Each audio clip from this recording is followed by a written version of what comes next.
नमस्कार, पारुल के पन्नों में आप सबका स्वागत है। आज हम बात करेंगे भारतेंदु हरिश्चंद्र का जीवन परिचय और जानेंगे उनके रचनाओं के बारे में। ठीक है, तो भारतेंदु का जन्म 9 सितंबर 1850 में हुआ था और 1885 में इनकी मृत्यु हुई थी। मतलब ये 35 वर्ष तक थे। ठीक है, इनका जो कार्यकाल रहा ये 35 वर्ष तक जीवित थे। ठीक है, आधुनिक हिंदी साहित्य के पितामह कहे जाते थे और इनका मूल नाम हरिश्चंद्र था और भारतेंदु की इनको उपाधि मिली थी पिता गोपाल चंद्र।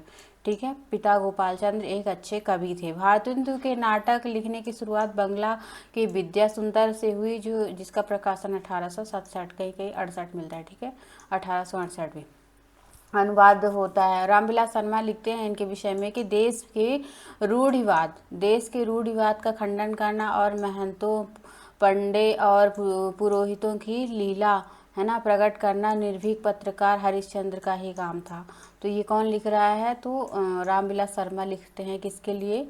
भारतेंदु के लिए, कि जो देश में रूढ़िवाद का खंडन करना, महंतों और जो पूजा पाठ करते हैं पुरोहितों के लीला प्रकट करना, ये सब निर्भीका मतलब ये भारतेंदु के विषय में कौन कहा है? तो रामविलास शर्मा। रामचंद्र शुक्ल लिए लिखते हैं भारतेंदु अपनी सर्वतोन्मुखी प्रतिभा के बल से एक ओर पद्माकर तथा द्विजदेव की परंपरा में दिखाई पड़ते हैं तो दूसरी ओर बंग देश के माइकल हेमचंद्र की श्रेणी में आते हैं। प्राचीन और नवीन सुंदर का सामंजस्य भारतेंदु की कलाओं का माधुर्य विशेषता है। ठीक है, वो प्रेम शुक्ल जी लिखते हैं भारतेंदु के विषय में।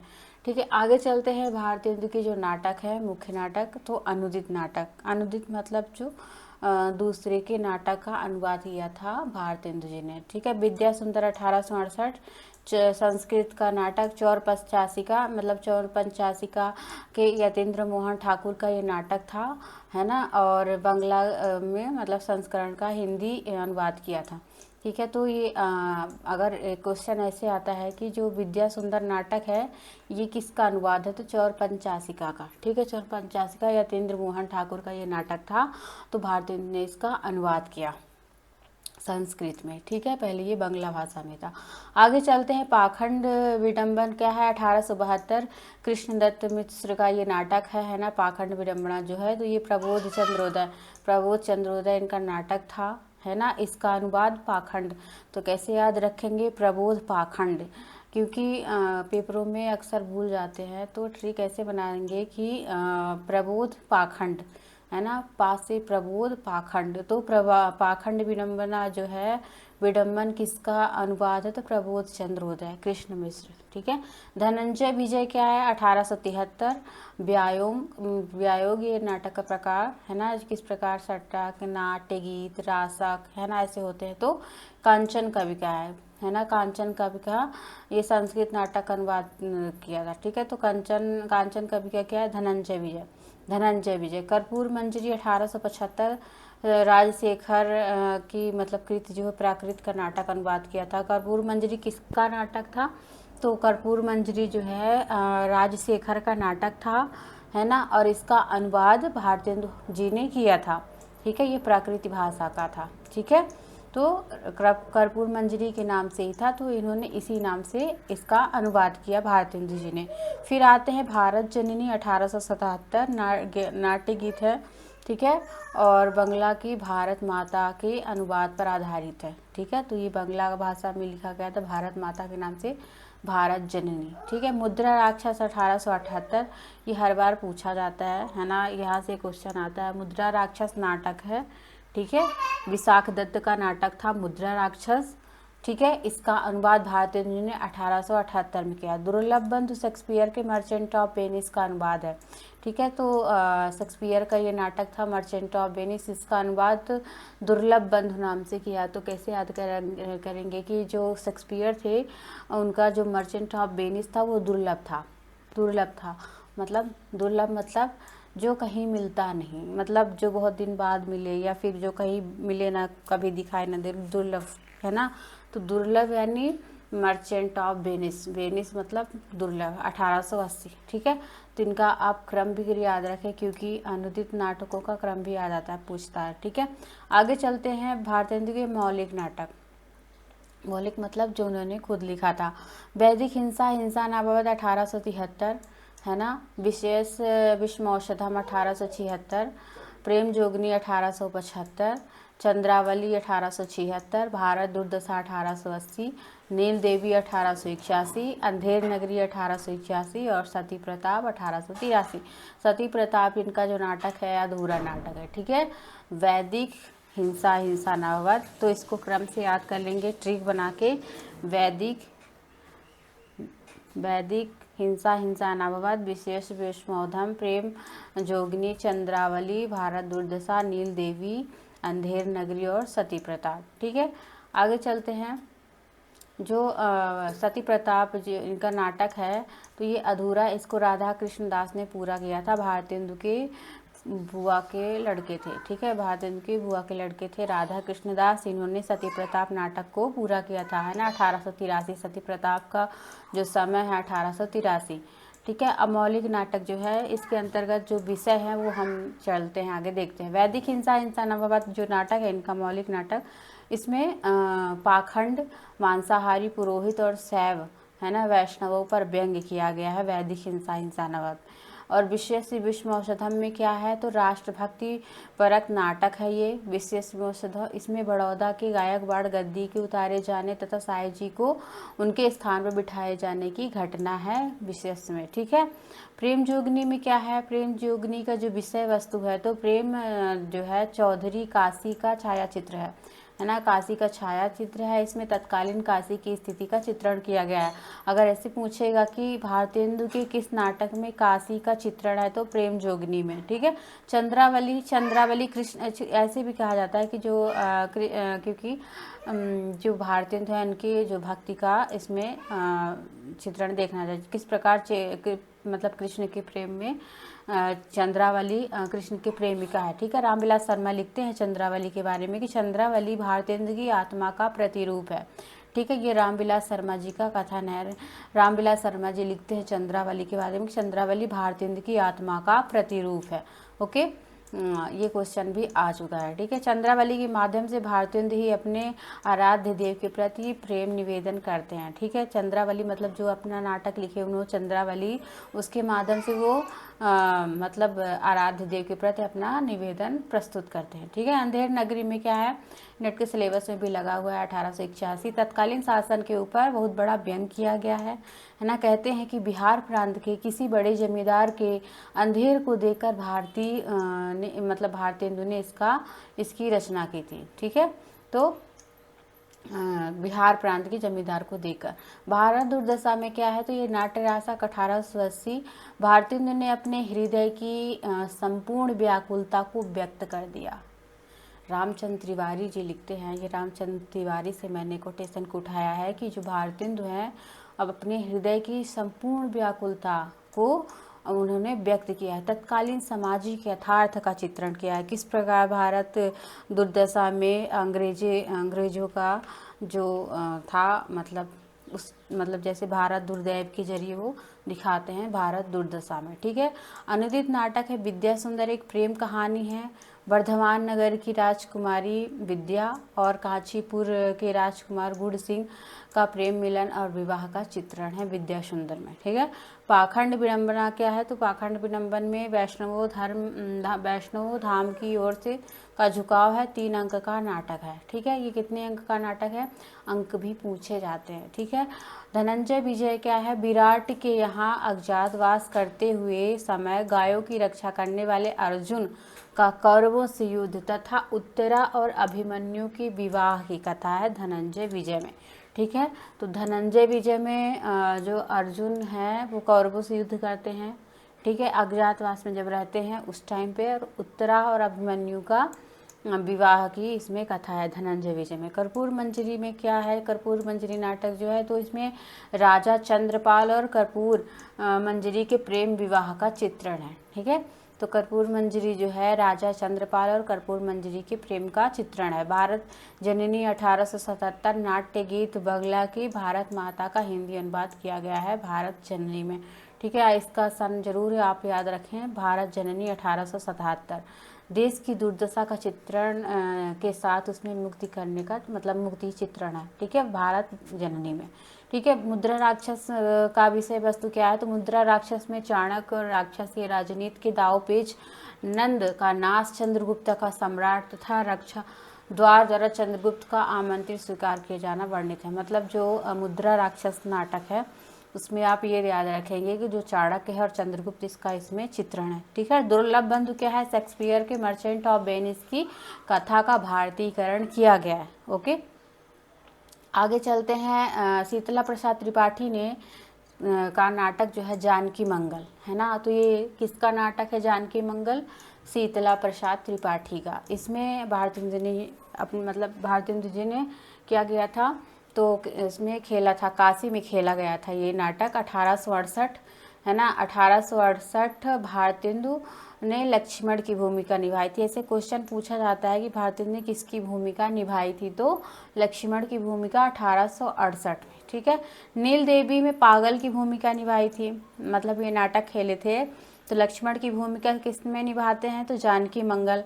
ठीक है, जानकी मतलब जैसे जानकी से याद रखिए कि सीता माता है ना, सीता के साथ तो लक्ष्मण राम रहेंगे ही है ना। तो जानकी मतलब अगर जानकी आ गया तो आप मतलब आपको याद होना चाहिए कि लक्ष्मण की भूमिका। नील देवी में पागल की भूमिका। ठीक है, बच्चन सिंह लिखते हैं कि भारत दुर्दशा के बारे में हिंदी का पहला राजनीतिक नाटक तथा अंधेर नगरी को पहला आधुनिक नाटक कहा जा सकता है। ठीक है, बहुत इंपॉर्टेंट है क्योंकि ये क्वेश्चन आता है बार बार कि पहला राजनीतिक नाटक कौन सा है। ठीक है, बच्चन सिंह के अनुसार। आगे चलते हैं, रामचंद्र शुक्ल लिखते हैं अपनी किताब हिंदी साहित्य के इतिहास में कि आधुनिक गद्य साहित्य का प्रवर्तन नाटकों से ही होता है। ठीक है, बच्चन सिंह ने रणधीर प्रेम मोहिनी को हिंदी का पहला दुखांत नाटक कहा। ठीक है, बच्चन सिंह कहते हैं कि जो रणधीर प्रेम मोहिनी है ये पहला दुखांत नाटक है ना, जिसमें दुख से ही अंत होता है। ठीक है, लक्ष्मी नारायण मिश्र ने भारतेंदु हरिश्चंद्र को कवि भारतेंदु नाम से नाटक लिखा था। तो लक्ष्मी नारायण मिश्र जो है इनका जन्म 1903 में होता है शायद, लक्ष्मी नारायण मिश्र का। ये क्या करते हैं, भारतेंदु हरिश्चंद्र के नाम से एक नाटक लिखते हैं भारतेंदु के नाम से। ठीक है, इनके नाटक का नाम है कवि भारतेंदु। ठीक है, इन्होंने एक कवि भारतेंदु के नाम से कवि भारतेंदु नाटक लिखा था। भारत जननी हिंदी का पहला मौलिक और ओपेरा नाटक है भारत जननी। ठीक है, तो ये क्या है, हिंदी का पहला मौलिक नाटक, हिंदी का पूछा जा रहा है, भारतेंदु का नहीं, हिंदी का। संपूर्ण हिंदी में अगर क्वेश्चन आएगा कि पहला हिंदी का मौलिक ओपेरा नाटक कौन सा है, तो भारत जननी। रामविलास शर्मा लिखते हैं कि भारतेंदु के नाटकों पर संस्कृत और बंगला का प्रभाव तो दिखाई देता है, लेकिन अंग्रेजी प्रभाव उन पर वहाँ तक पड़ता है जहाँ इसका कोई स्पष्ट प्रमाण नहीं है। ठीक है, मतलब कहने का मतलब उनके ये है रामविलास शर्मा का कि जो भारतेंदु हैं उनके नाटकों में संस्कृत बंगला का तो प्रभाव है, पर अंग्रेजी का प्रभाव कहाँ तक है उसका कोई स्पष्ट प्रमाण नहीं है रामविलास शर्मा के अनुसार। ठीक है, भारतेंदु की कुछ पत्रिकाएं हैं, हम देख लेते हैं। उन्होंने 3 पत्रिकाओं का संपादन किया था। कवि वचन सुधा 1868 है ना, सन को आप याद रखिए 1868। और यह पत्रिका समाचार राजनीतिक पत्रिका थी। तो क्वेश्चन ऐसे आते हैं कि भारतेंदु की कौन सी पत्रिका राजनीतिक पत्रिका थी, है ना, तो 1868 कवि वचन सुधा। रामविलास शर्मा लिखते हैं कि कवि वचन सुधा का प्रकाशन करके भारतेंदु ने एक नया युग का सूत्रपात किया था। ठीक है, आप देखते होंगे कि रामविलास शर्मा के कथन बहुत सारे हैं भारतेंदु के विषय में। ठीक है, तो रामविलास शर्मा लिखते हैं कि कवि वचन सुधा का प्रकाशन भारतेंदु ने एक नए युग का सूत्रपात किया था। कवि वचन सुधा में भारत दुर्दशा 1880 का उल्लेख है। ऐसे क्वेश्चन आया था कि भारत दुर्दशा में किस पत्रिका का उल्लेख है ना, तो आप पहली पत्रिका याद रखेंगे, ये उनकी पहली पत्रिका थी जो 1868 में आती है। ठीक है, अगर आपको याद नहीं होता तो आप ऐसे याद रखेंगे कि भारतेंदु की पहली पत्रिका जो भारत दुर्दशा में इसका चित्रण है। ठीक है, तो सबसे पहले कवि वचन सुधा, हरिश्चंद्र मैगजीन, फिर बाला बोधनी 68, 73, 74। ठीक है, तो सबसे पहले 1868 को याद रखेंगे कि भारत दुर्दशा नाटक में किस पत्रिका का उल्लेख आया है, तो पहली पत्रिका, भारतेंदु की पहली पत्रिका है कवि वचन सुधा। ठीक है, आगे चलते हैं। भारतेंदु हरिश्चंद्र ने हरिश्चंद्र मैगजीन 1873, ठीक है, इनकी दूसरी पत्रिका है हरिश्चंद्र मैगजीन। ठीक है, भारतेंदु कवि पहली पत्रिका है कवि वचन सुधा, दूसरी पत्रिका है हरिश्चंद्र मैगजीन, हरिश्चंद्र पत्रिका। ठीक है, मासिक पत्रिका थी, मतलब 1 महीने में एक बार निकलती थी। बाद में इसका नाम हरिश्चंद्र चंद्रिका हो गया। ठीक है, बाद में शुक्ल लिखते हैं कि हिंदी गद्य का ठीक परिष्कृत रूप पहल इसी पत्रिका में प्रकट हुआ था। हरिश्चंद्र मैगजीन में ही शुक्ल लिखते हैं कि हिंदी गद्य का ठीक परिष्कृत रूप, है ना, इसी में हुआ था, तो हरिश्चंद्र मैगजीन में। आगे चलकर मोहनलाल पांड्या ने मोहन चंद्रिका के नाम चलाने का दायित्व संभाला। ठीक है, तो पहले हरिश्चंद्र मैगजीन था, फिर हरिश्चंद्र चंद्रिका हो गया इसका नाम। तीसरी बार हम मोहन चंद्रिका के नाम से मोहनलाल विष्णु पांड्या ने, तो कैसे याद करेंगे कि मोहनलाल मोहन चंद्रिका।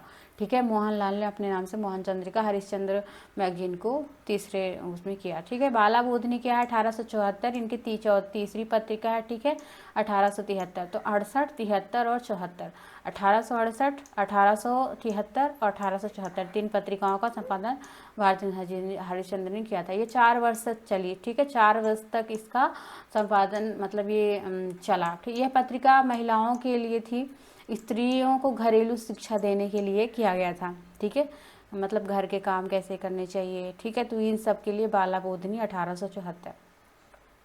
भारतेंदु का जो उपन्यास है पूर्ण प्रकाश या चंद्रप्रभा, है ना, पूर्ण प्रकाश है चंद्रप्रभा। चंद्रप्रभा इसमें जो उपन्यास है इनका एक ही उपन्यास है।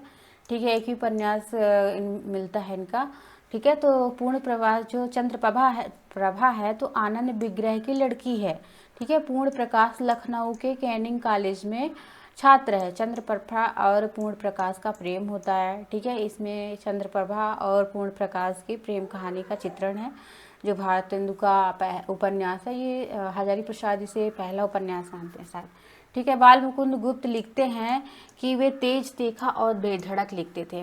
भारतेंदु के विषय में कौन लिख रहा है कि वे तेज, तीखा और बेधड़क लिखते थे, तो बाल मुकुंद गुप्त। ठीक है, भारतेंदु ने 70 ग्रंथ लिखे, समस्त मिलाकर 175। 70 मतलब जो काव्य उनके थे 70 थे, है ना, पूछा गया क्वेश्चन है कि काव्यों की संख्या, है ना, समस्त तो 70 थे और 175 सब मिला के 175। ठीक है, फूलों का गुच्छा खड़ी बोली में लिखा गया उनका काव्य है। ठीक है, काव्य की कृतियां आगे देखते हैं। भक्त सर्वस्व 1870, प्रेम मालिका 1871, कार्तिक स्नान, वैशाख महात्म्य, प्रेम सरोवर, प्रेमाश्रु, जैन कुतूहल, प्रेम सगाई, है ना, प्रेम सत्सई सगाई, तो ये प्रेम मालिका ये इम्पॉर्टेंट है ना। कार्तिक स्नान भी इम्पॉर्टेंट है। प्रेम माधुरी 1875 बहुत इंपॉर्टेंट है। प्रेम माधुरी किसका है पूछता है क्वेश्चन। प्रेम तरंग 1877, उत्तरार्ध भक्तमाल 1876-77, प्रेम प्रलाप 1877, होली 1879, मधु मुकुल 1871, राग संग्रह 1877, वर्षा विनोद, है ना, वर्षा विनोद पूछा गया 1880, विनय प्रेम 50 1881, फूलों का गुच्छा खड़ी बोली में लिखा गया है 1882, प्रेम फुलवारी, है ना, प्रेम फुलवारी 1873, कृष्ण चरित्र 1873, प्रातः स्मरण, उरेहना, तन्मय लीला, दान लीला। ठीक है, तो ये इनके काव्य हैं। नए जमाने की मुकरी, सुमनांजलि, नए जमाने की मुकरी पूछा जाता है क्वेश्चन से। सुमनांजलि, बंदर सभा हास्य व्यंग्य है, बकरी पिलाप हास्य व्यंग्य है, विजय वल्लरी, विजयनी, विजय वैजयंती, जाति संगीत, रिपुनाष्टक, है ना, रिपुनाष्टक, तो ये इनके काव्य संग्रह है तो 70, मैंने कुछ ऐड ही किया है। ठीक है, प्रमुख इन्होंने संस्था की स्थापना की थी, जैसे कविता वर्धनी सभा, पैनी रीडिंग क्लब और तदीस समाज, 3 सभा की स्थापना की थी भारतेंदु ने। कविता वर्धनी 1870, पैनी रीडिंग क्लब 1873, तदीस समाज 1873, विजय विजयनी विजयंती विजय वैजयंती 1882 में मिस्र में अंग्रेजों की सहायता करने वाले जो भारतीय सेना है उनकी विजय के अवसर पर भारतेंदु जी ने लिखी थी। क्वेश्चन आता है कि विजयनी विजय वैजयंती किस उपलक्ष्य में लिखी गई थी, तो भारतेंदु भारतेंदु जी लिखे थे। तो ये जो मिस्र पे विजय किया था भारतीय सेना ने, उसके उपलक्ष्य में लिखी गई थी। विजय वल्लरी जो है काबुल विजय, है ना, काबुल विजय पर लिखी गई है विजय वल्लरी। विजय वल्लरी कहाँ लिखी है कि काबुल की विजय पर विजय वल्लरी। ठीक है। रिपुनाष्टक क्या है, 1884 में लॉर्ड रिपन की प्रशंसा की गई है रिपुनाष्टक में। ठीक है। बंदर सभा क्या है, पैरोडी है, व्यंग है। ठीक है, पैरोडी। वर्षा विनोद लावनी है। लावनी महाराष्ट्र का एक नृत्य होता है। ठीक है। लावनी शैली में लिखा गया है वर्षा विनोद। भारतेंदु ने अपना उपनाम रसा रखा। ठीक है, अपना उपनाम रसा रखा। उपनाम से लेखक अपना काव्य संग्रह लिखते थे। ठीक है। निबंध इनके देख लेते हैं। तो पुरातत्व संबंधी जैसे रामायण का समय काशी मणिकर्णिका, है ना, पूछा जाता है कि मणिकर्णिका किसका निबंध है। इतिहास संबंधी कश्मीर कुसुम, बादशाह दर्पण, उदयपुर उदय, है ना। और कला संबंधी इनके जो निबंध हैं तो संगीत सार, जाति संगीत, धर्म संगीत, तति सर्वस्व, वैष्णवता और भारतवर्ष। विचारात्मक निबंध जो है नाटक का इतिहास, है ना। वर्णात्मक निबंध बसंत, ग्रीष्म ऋतु, वर्षा काल, बद्रीनाथ की यात्रा, है ना, बद्रीनाथ की यात्रा इनका वर्णात्मक निबंध है। आत्मव्यंजक निबंध है ईश्वर बड़ा विलक्षण है ना। ये क्वेश्चन आता है कि ईश्वर बड़ा विलक्षण है किसका निबंध है, तो ये भारतेंदु का आत्मव्यंजक निबंध है। इनकी कहानी है अद्भुत अपूर्व स्वप्न। ठीक है, ये कहानी है इनकी अद्भुत अपूर्व स्वप्न, भारतेंदु ने देखा। यात्रा वृत्तांत क्या है, सरयू पार की यात्रा, है ना, लखनऊ, है ना। सरयू पार की यात्रा किसकी है, भारतेंदु की, और लखनऊ। आत्मकथा इनकी क्या है भारतेंदु की, एक कहानी कुछ आप बीती कुछ जग बीती। एक कहानी कुछ आप बीती कुछ जग बीती इनकी आत्मकथा है। ठीक है। और सरयू पार की यात्रा क्वेश्चन आता है कि किसका यात्रा वृत्तांत है, तो भारतेंदु हरिश्चंद्र का। ठीक है। अगर आपको क्लास अच्छी लगती है तो आप लाइक शेयर और सब्सक्राइब कीजिए। ठीक है। और ज़्यादा से ज़्यादा लोगों के साथ क्लास को शेयर कीजिए। धन्यवाद।